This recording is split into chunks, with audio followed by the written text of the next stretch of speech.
Hi. കത്തിയിട്ടൊക്കെ എന്താണെന്നല്ലേ, വേറെ കാര്യമൊന്നുമില്ല, മീൻ വെട്ടാൻ വേണ്ടിയിട്ടാണ്. അപ്പോൾ കത്തിയിട്ടുള്ള പ്രകടനമൊക്കെ കഴിഞ്ഞിട്ട് നമുക്കിനി മീൻ വെട്ടാം. വൈകിട്ട് ചേട്ടൻ്റെ കടയിലൊന്ന് പോയതാണ്. അപ്പം ഞാൻ ചേട്ടനോട് മീനൊക്കെ നോക്കാൻ പോയി കുറേ അങ്ങ് പോയിട്ടാണ് മീൻ കിട്ടിയത്. അപ്പം മീനൊക്കെ തീർന്നിട്ടുണ്ടായിരുന്നു. പക്ഷേ സന്ധ്യ 7:30 ആയിട്ടുണ്ടായിരുന്നു. അപ്പോൾ പക്ഷേ മീനൊക്കെ വാങ്ങി ചേട്ടൻ ഒന്ന് രണ്ട് സ്ഥലത്തൊക്കെ പോകാനുണ്ടായിരുന്നു, ഒന്ന് രണ്ട് പേരെ കാണാനുണ്ടായിരുന്നു. അങ്ങനെയൊക്കെ കണ്ടൊക്കെ വന്നപ്പോഴത്തേക്ക് ഞാൻ ഇങ്ങനെ വന്നപ്പോൾ 8 മണിയൊക്കെ കഴിഞ്ഞിട്ടുണ്ട്. അപ്പോൾ നമുക്കിനി മീൻ വെട്ടാൻ പെട്ടെന്ന് തന്നെ. അപ്പോൾ സ്പീഡിലെന്ന് പറഞ്ഞാൽ മീൻ കറി വെച്ചിട്ട് വേണം ചോറിനാൻ വേണ്ടിയിട്ട്. പിള്ളേരൊക്കെ വന്നിട്ട് വിശക്കുന്നു എന്നൊക്കെ പറയുന്നുണ്ട്. അപ്പോൾ അവർക്ക് ദോശയും സാമ്പാറൊക്കെ കൊടുത്ത് ബിസ്ക്കറ്റൊക്കെ കൊടുത്ത് ഞാൻ ഇരുത്തിയേക്കുവാണ്. മീൻ ഞാൻ കല്ലുപ്പൊക്കെ ഇട്ട് നന്നായിട്ട് തേച്ച് കഴുകി എടുക്കുന്നുണ്ട്. നമുക്ക് കറിക്ക് ആവശ്യമായിട്ടുള്ള ഇഞ്ചിയും വെളുത്തുള്ളിയും കൊച്ചുള്ളിയൊക്കെ ചതച്ചെടുക്കാം. പൊളിക്കാൻ നോക്കിയപ്പം ഇഞ്ചിയില്ല. ഇനിയും അവിടെ വീട്ടിലും പുറകിൽ പോയി ഇഞ്ചി എടുക്കാനുള്ള മടി കൊണ്ട് ഞാൻ ആ ശ്രമം ഉപേക്ഷിച്ചിട്ട് കൊച്ചുള്ളിയും വെളുത്തുള്ളിയും ഇട്ട് മാത്രം കറി വെക്കാൻ തീരുമാനിച്ചു.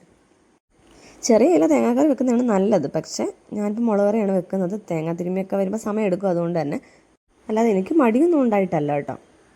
പിന്നെ നമ്മുടെ നാട്ടിലുള്ളവരൊക്കെ വീഡിയോ കാണുന്നുണ്ടെന്ന് പറഞ്ഞാൽ സന്തോഷം. അപ്പോഴത്തേക്ക് ചട്ടിയൊക്കെ ചൂടായി എന്നിട്ടുണ്ട്. നമുക്ക് ആവശ്യത്തിന് എണ്ണയൊക്കെ ഒഴിച്ച് ഇഞ്ചിയും വെളുത്തുള്ളിയും, ഇഞ്ചി ഇല്ല കേട്ടോ, വെളുത്തുള്ളിയും കൊച്ചുള്ളിയും ചതച്ചതൊക്കെ ഇട്ട് കൊടുക്കാം. ഞാൻ നേരത്തെ ചന്തയിൽ പോയി വാങ്ങിയ ഗ്യാസ് മുളക് ഉണ്ടല്ലോ, ഉണ്ടമുളക്, അതിരിപ്പുണ്ട്. അതിന് രണ്ടെണ്ണം ഇട്ട് കൊടുക്കും. എരിയൊന്നുമില്ല, പ്രത്യേകിച്ച് കാര്യമൊന്നുമില്ല, വെറുതെ ഇട്ട് കൊടുക്കും. അപ്പോൾ പൊടികളെല്ലാം വാരി ഇട്ട് കൊടുത്തിട്ടുണ്ട്. ഇപ്പോൾ ചറ പറയാൻ ഇളക്കുക, ചൂടാക്കുക, വെള്ളം ഒഴിക്കുക. ഇപ്പോൾ തിളയ്ക്കാൻ വെള്ളം അടുത്ത് ഞാൻ വെച്ചിട്ടുണ്ട്. അത് തിളച്ച വെള്ളമാണ് ഞാൻ ഒഴിച്ചു കൊടുക്കുന്നത്. ഇപ്പോൾ എണ്ണ കുറവാന്ന് തോന്നിയപ്പോൾ ഞാൻ കുറച്ച് എണ്ണയും കൂടെ ഒഴിച്ചു കൊടുത്തിട്ടുണ്ട്. ഇത് കണ്ട് വെളിച്ചെണ്ണയ്ക്ക് വില കൂടിയെന്ന് പറഞ്ഞിട്ട് വിഷമിക്കുന്നവരൊന്ന് ക്ഷമിക്കുക. ഇച്ചിരി അഹങ്കാരം കൂടുതലായതുകൊണ്ട് വേറെ കുഴപ്പമൊന്നുമില്ല. ഇപ്പോൾ തിളച്ച വെള്ളം നമുക്ക് പൊടിക്കകത്തോടെ ഒഴിച്ചു കൊടുക്കാം. അപ്പം പൊടികളെല്ലാം മൂത്തിട്ടുണ്ട്. അടുത്തിരിക്കുന്നവരൊക്കെ ചമയ്ക്കുന്നുണ്ട്. അപ്പം നമുക്കറിയാം പൊടികളൊക്കെ മൂത്തിട്ടുണ്ടെന്ന്.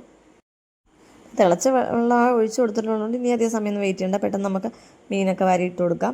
മസാല തേക്കാനുള്ള മീനൊക്കെ അതും മാറ്റി വെച്ചിട്ട് മസാലയൊക്കെ തേക്കാം. പെട്ടെന്ന് തന്നെ നമുക്ക് വറക്കാം. ഇപ്പോൾ വീട്ടിൽ നിന്ന് കുറച്ച് കറിവേപ്പില കൊണ്ടുവന്നിട്ടുണ്ട്. 1 മാസത്തേക്കുള്ള കറിവേപ്പിലയാണെന്ന് പറഞ്ഞ് അമ്മ തന്നു വിട്ടിട്ടുണ്ട്.